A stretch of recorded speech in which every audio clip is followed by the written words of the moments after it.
you. Well, hello, conference.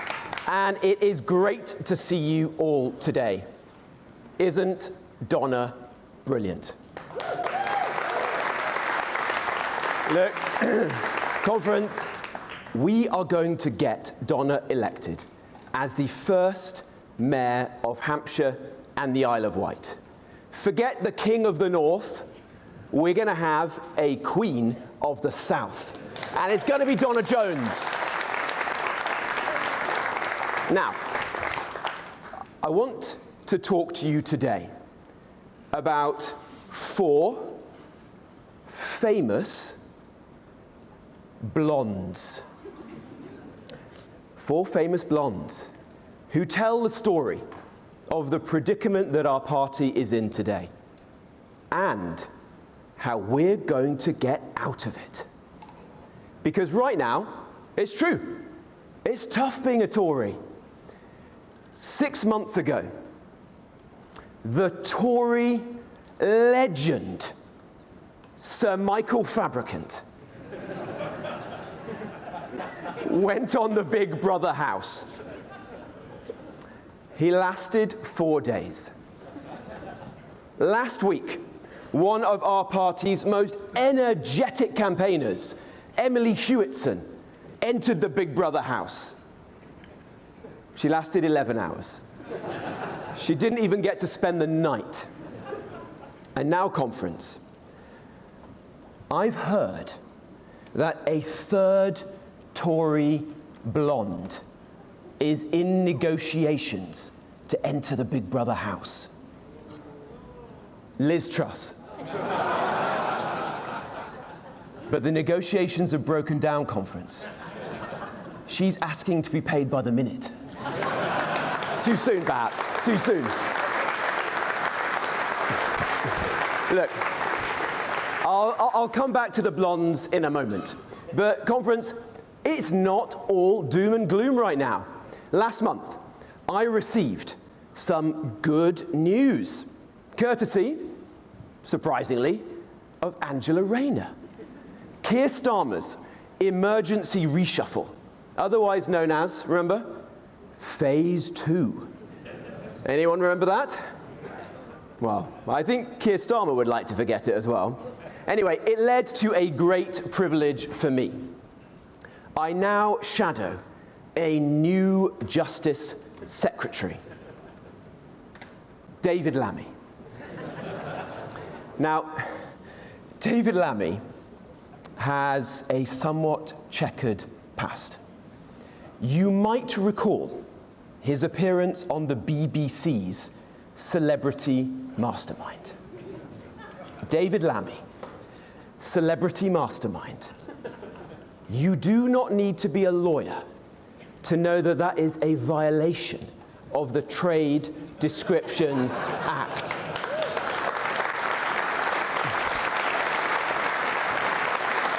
He was asked,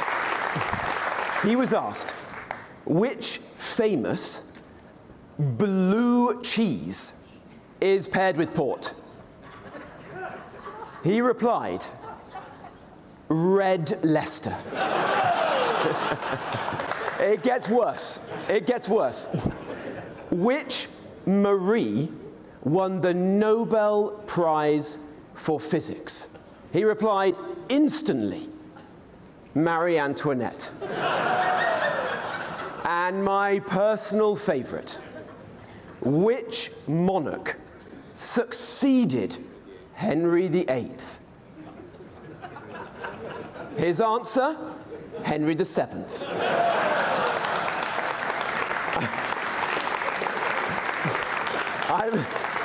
I'm not sure Mastermind was the show for David. Perhaps he could try Pointless. He would work as both a contestant and an answer.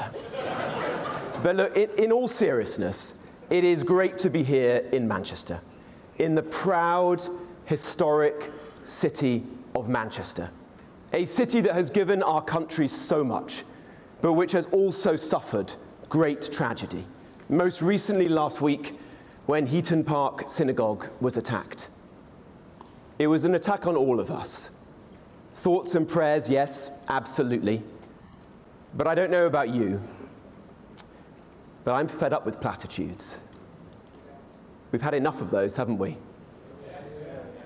I believe in justice and action.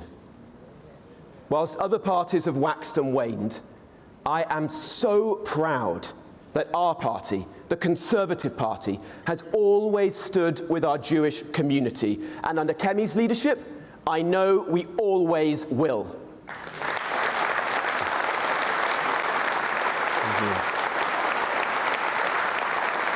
Because conference, a Britain where our British Jewish friends are afraid is not Britain, and we will never stand for it.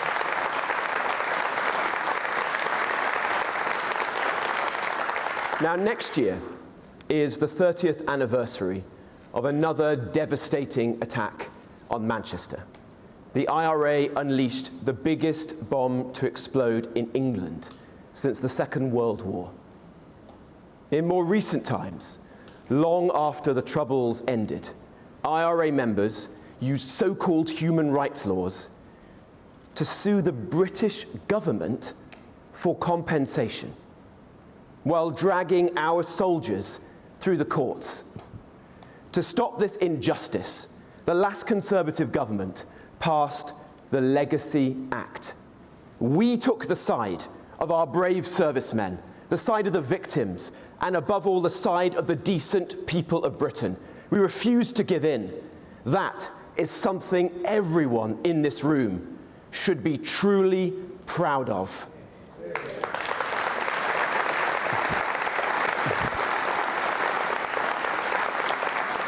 Now, I had a moral reason to back that bill, but I also had a personal one.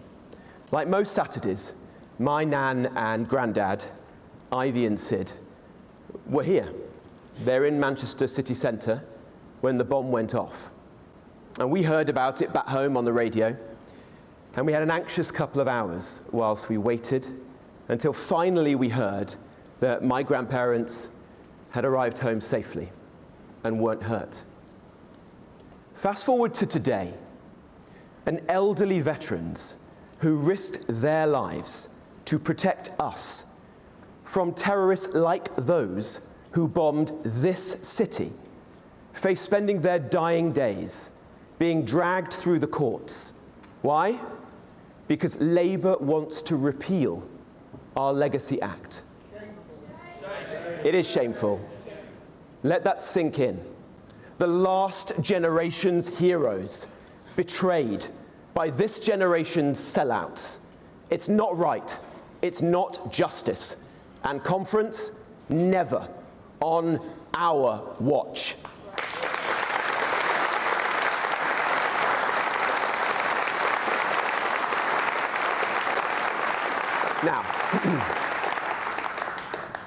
Now, we all knew that Keir Starmer would be a bad Prime Minister. But I don't think anyone anticipated he would be this bad. He's combined the management style of David Brent with the administrative grip of Blackadder's Baldrick. He's proven himself to be a freebie grabbing, free speech stifling, criminal releasing, tax raising, farmer hating, Brexit betraying, aspiration sapping, sorry excuse for a leader. And conference,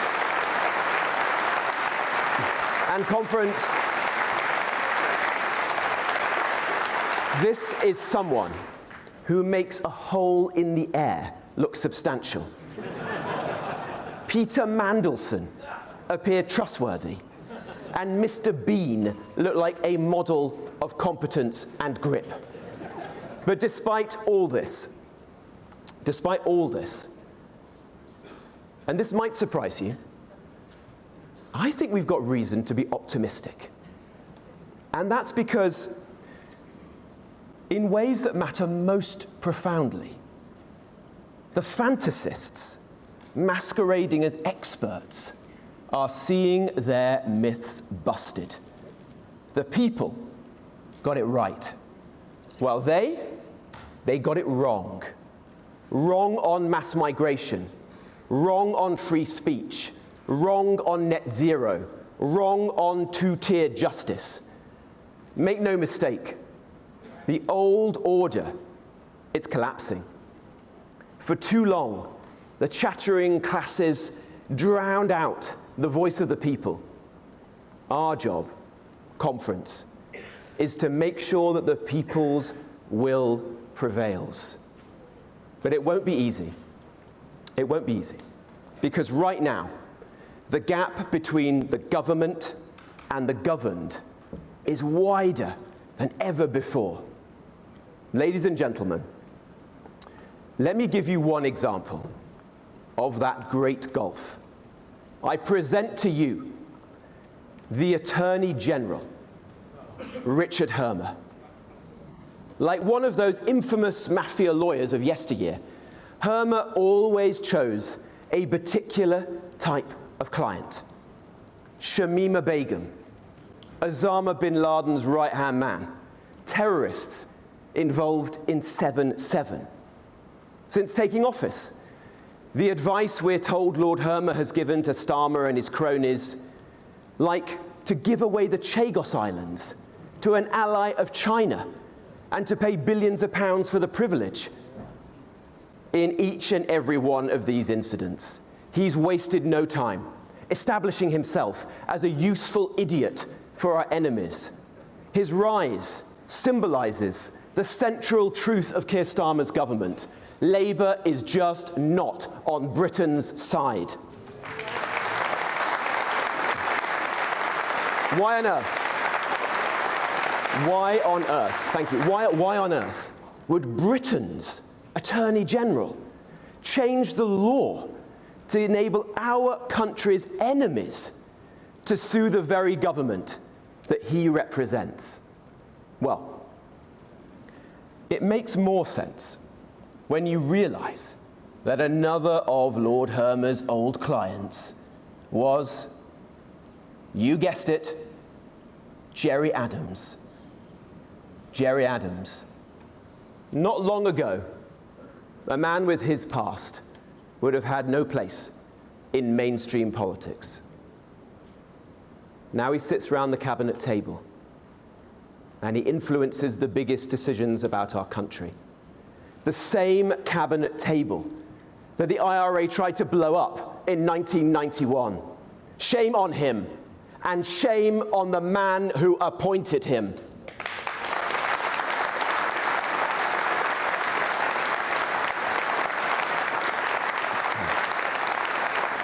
Now, last week at Labour conference, Labour lined up to attack me for scrutinising judges, for mind-bogglingly absurd judgments, like the Albanian criminal who avoided deportation because his son didn't like the taste of chicken nuggets in Albania. Labour just don't get it. They don't get it. They really don't. Now, you might be wondering, what have I got in this box? Well, don't worry. I'm not about to do a Michael Fabricant tribute act. This is actually serious. For those of you at the back of the room who can't see, I have here a judge's wig. It's something we should all respect and revere. When a judge dons a wig, it signifies the transition from their everyday personality, their identity, to that of a legal arbiter. It's a visual representation of the judge's role as an unbiased mediator, focused solely, only, on upholding the law and delivering justice. An unbiased mediator. That is what a judge should be. And that is what the vast majority of judges in our legal system do. They wear the wig, they respect and revere it, and that is why, in turn, our legal system is respected and revered all around the world. But we've got a problem. Conference, we have a problem. It's one that Labour choose to ignore. Today, I've uncovered dozens of judges with links to Open Borders charities who take to social media to broadcast their Open Borders views, who spent their whole careers fighting to keep illegal migrants in this country. Some even continue to do so whilst astonishingly serving as judges. It's like finding out halfway through a football match that the ref is actually a season ticket holder for the other side. The public rightly ask, how independent are they? They dishonor generations of independent jurists who came before them, and they undermine the people's trust in the law itself. Judges who blur the line between adjudication and activism can have no place in our justice system.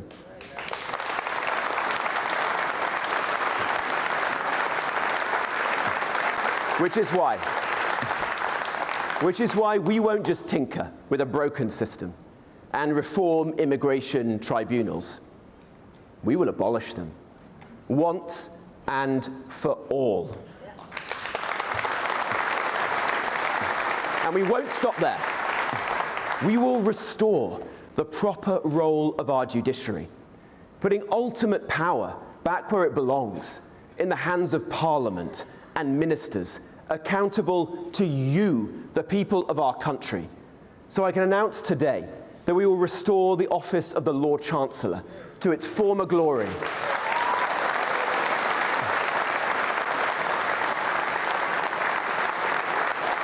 We will reverse the constitutional vandalism of Tony Blair and New Labour. The Lord Chancellor will once again appoint the judges. No more quangos.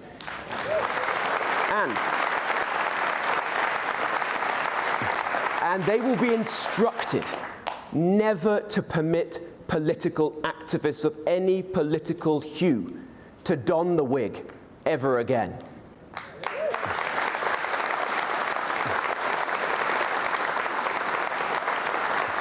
They will also be responsible for issuing new sentencing guidelines. The two-tier sentencing council is not fit for purpose, so it must be abolished altogether.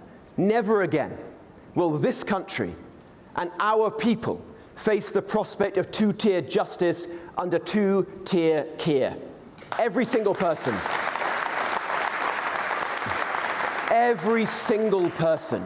treated exactly the same. Not equity, equality.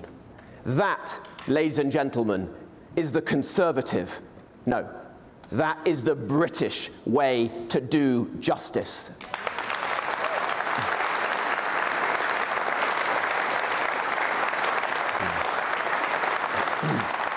Now, I know you are all wondering, who's the fourth blonde that I mentioned at the beginning? The one who will point the way to how we recover the fortunes of our party. Is it Margaret Thatcher? Not this time. Is it Boris Johnson?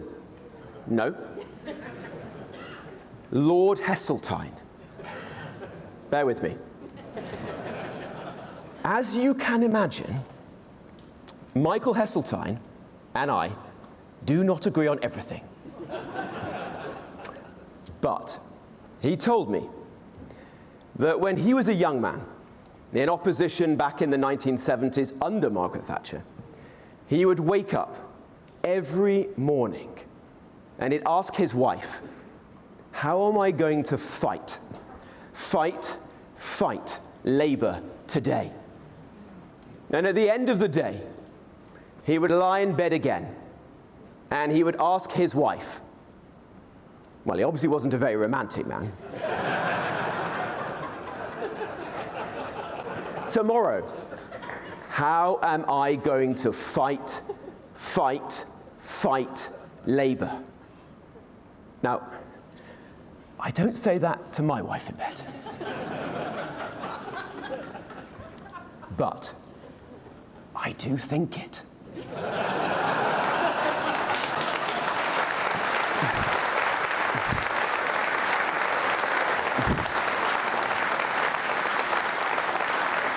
And that is what each and every one of us must do. Fight this failing Labour government. Fight for the future of our country. And when we fight, we win. Like forcing Sadiq Khan to go after those fare dodgers who blight the capital, stopping two-tier sentencing rules and guidelines, and ensuring there is equality before the law for everyone. And most importantly, led by Kemi, shaming the Labour government to ensure there is a full national inquiry into the rape gang scandal. Don't let anyone tell you that opposition is pointless. It matters. And right now, with this government, it matters more than ever. And conference, your support matters too. To the door knockers, the pavement pounders, the envelope stuffers, the tweeters, the TikTokers, the members, the councillors across the length and breadth of this country. Let me say to you, each day, in all kinds of ways, you are getting things done, far away from the wood-panelled corridors of Westminster. I say thank you. Thank you for everything that you are doing. You are making our country a better place. And please, though it may feel tough, don't ever forget what you are doing for all of us right now. Thank you.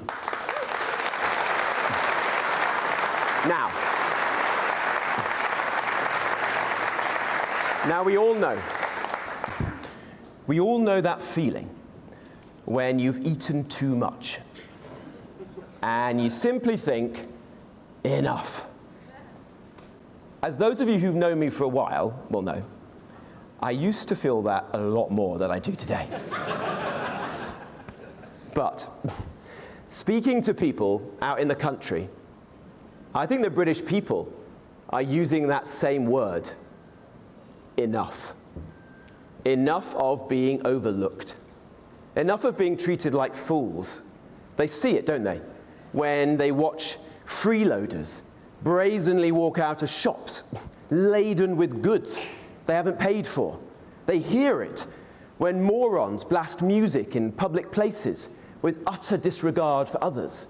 And they feel it when they see the police ignore all these things, yet find time to knock on someone's door and scold them for a post on social media. Dismissed, derided, demeaned for so long. The British people are patient and they are tolerant, but only up to a point. They've had enough. Now, I've read countless stories about how talented young people are abandoning the UK. They're emigrating to Dubai or Singapore or Australia, and not just because of the weather. Conference, this is my message to you. We may be a little bit down, but our country is not out, because there is a better way. There is so much good in our country that's worth fighting for. We've got so much to cherish about who we are. Blue remembered hills seen from black country towns, big skies over the flat acres of Nottinghamshire, the best farmers, food and drink, beer in the world, from Aberdeen Angus steaks to Hawkstone lager, a love of pubs, our love of animals, the common law, jury trials, a royal family so admired that they make the most powerful man in the world go weak at the knees, a military that has defeated every force on the planet, the roar of the crowd at Twickenham as the Red Roses beat the Canadians, or Chris Wokes, arm in a sling, goes out to bat at the Oval. the quiet kindness of our hospice movement, the millions of volunteers whose helping hands and broad shoulders make our society strong, the spirit of builders, of makers, of doers, of givers. These are the reasons our hearts swell when we think of Britain. I see it, conference, and so do you.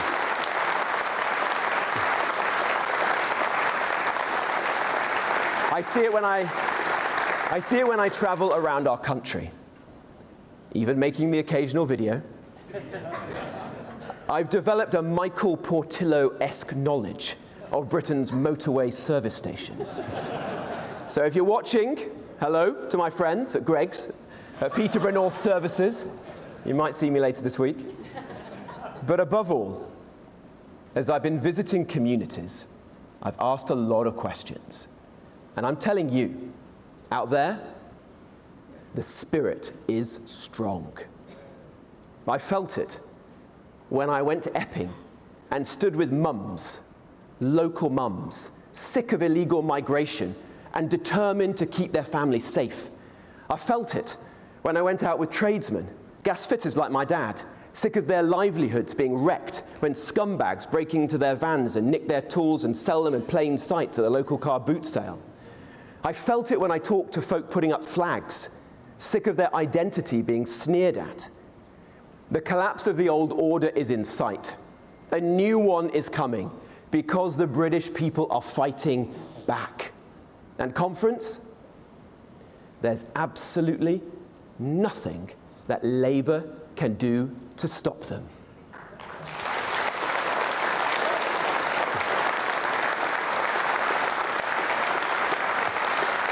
The only